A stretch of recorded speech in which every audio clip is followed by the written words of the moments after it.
Are you ready for a quick test? 3, 2, 1. Say the colour, not the word.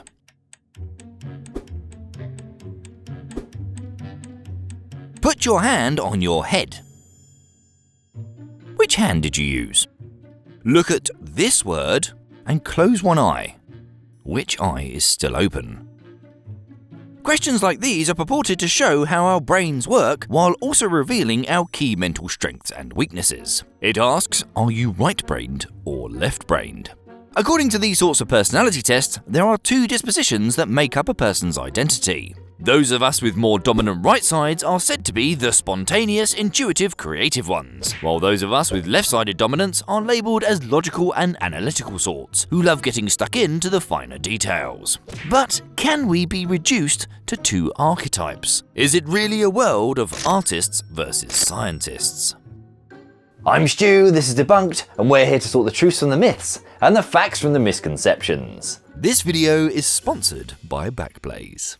It's actually quite easy to distinguish a left side and a right side of the human brain just by looking at it. And here's the thing, there is a difference between the two hemispheres. On the whole, the right side of your brain controls the left side of your body and vice versa. The reason for this crisscrossing or decusation of the nervous system is still debated by evolutionary biologists, but it is common among vertebrates.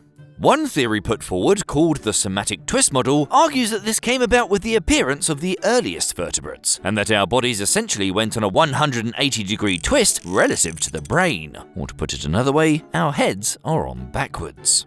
A different model suggests that an evolutionary ancestor was born with a head at 90 degrees to the body, and that their bodies consequently evolved 90 degrees in the opposite direction, again essentially leaving the head on backwards.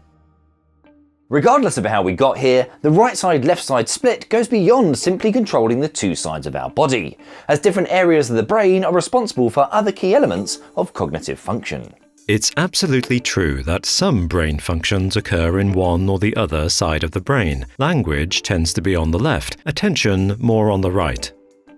This division of labour is made abundantly clear when damage occurs to the brain. Take, for example, the impact of a stroke on physical ability, mental function, and behaviour. A stroke causing damage to one side of the brain can result in paralysis on the opposite side of the body, as expected. Other effects are more specific to the hemisphere in which the damage occurs. Right side, it can cause vision problems and induce impulsive, quick behaviour, whereas on the left side, a stroke can result in speech or language problems and bring about a more cautious personality. That injuries to a particular side of the brain can lead to the loss of specific abilities has been known since the 19th century, and it's likely the origins of the left side versus right side debate originated here, but it was the work of scientists in the late 1960s that really shone a light on how the two sides of the brain differed. Whoa! What happened? Don't worry, Backblaze has got your back. Whether you use Mac or PC, you'll never have to worry about losing data ever again. With Backblaze's unlimited backups, you can download your backed up data anywhere in the world from the web or even access it on the go using the iOS or Android app. They'll even ship your data to you via a flash or external drive with full refunds upon return. Grab yourself a fully featured free trial with no payment details required via our special link in the description, backblaze.com/debunked. And after that, it's just $7 a month to have the peace of mind of restoring all your data when something goes wrong. And if you're worried about accidentally deleting files, Backblaze saves any old versions or deleted files for 30 days, so you don't need to panic. You can even increase your retention history to 1 year for just $2 extra to put your mind at complete rest. Grab your free trial now and back your stuff up with Backblaze.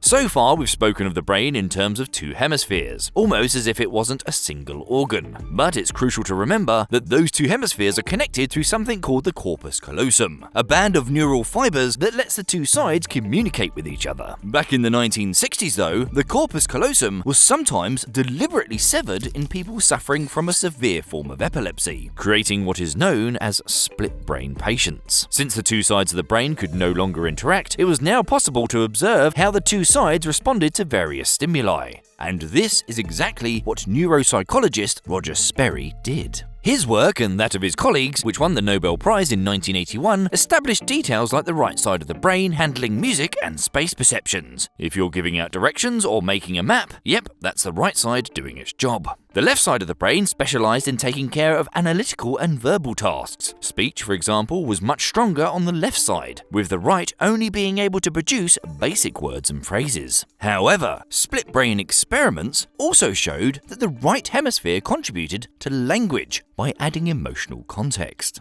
Meaning that without your right hemisphere, you could read the word dog, but not be able to imagine what one is.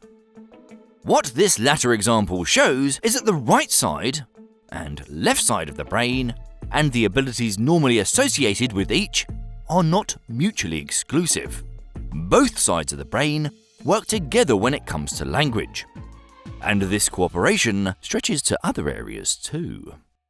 This kind of pattern, in which both hemispheres of the brain make critical contributions, holds for most types of cognitive skills. It takes two hemispheres to be logical or to be creative.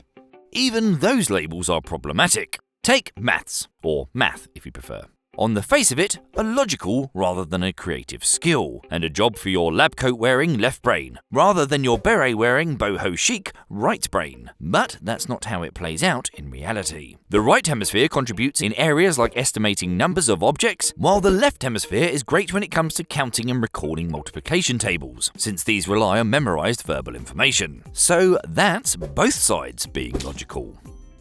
Without a doubt, the popular left and right division of the brain is an oversimplification. For example, research is showing that musical, artistic, and intuitive thinking can't be thought of as strictly lateralized or exclusively of the right hemisphere.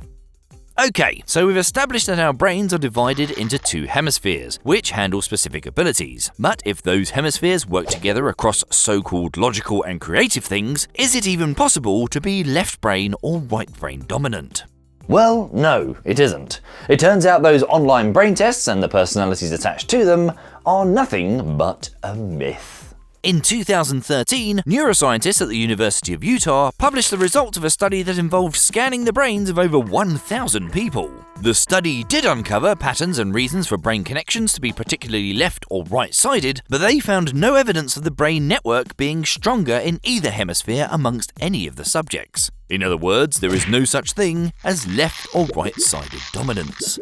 The pop culture idea, creative versus logical traits, has no support in the neuroscience community and flies in the face of decades of research about brain organization, the functional roles of the two brain hemispheres, and evidence from patients with lesions in one or the other hemisphere in the brain.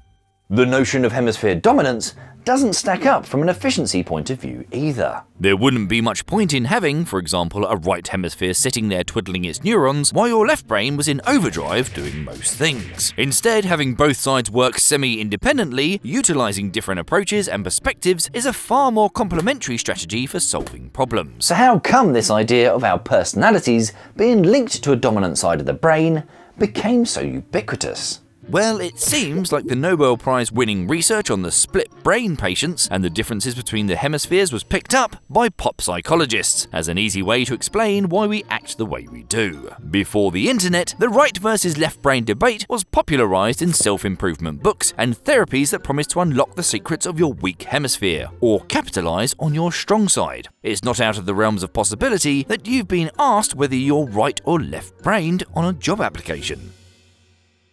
Another area where the left and right brain debate has seeped into popular culture is in the notion that you can tell if someone is lying by looking at the direction of their eye movement. Apparently, a right-handed person looking to their right is stimulating activity in the right side of their brain, the allegedly creative half, so they must therefore be lying or making something up. Aside from the substantial amount of evidence that the brain doesn't have this demarcation between the hemispheres, the lying thing has been disproven in dedicated tests. In 2012, the first ever study looking at this supposed correlation found no connection between eye movement and lying. The research utilized both lab experiments where people were asked to lie or tell the truth, as well as use archive footage of interviews in missing persons cases, where some of the people on camera were later found guilty of involvement in the disappearance. In either scenario, those lying did not look to the right any more than they did the left. The idea that lying and eye movement are in any way connected is, in the words of the study's lead author, Richard Wiseman, madness. You might as well just toss a coin, and if it comes up heads, you're going up against a liar. On a more basic level, people want to believe in these left side, right side personality tests. It's an actual psychological phenomenon called the Barnum effect, which means we often take generic statements about our personalities that could apply to just about anyone and interpret them as deep and meaningful to us. We are actually predisposed to buy into this debate. Now, I'm not saying you shouldn't enjoy dabbling in an online personality test or two, but remember that being told you're left or right-brained is about as factual as having a palm reader tell you your future or convicting someone on the toss of a coin. Thanks for watching, and thank you to our Patreon supporters. Your names are on screen now. I'll see you next time.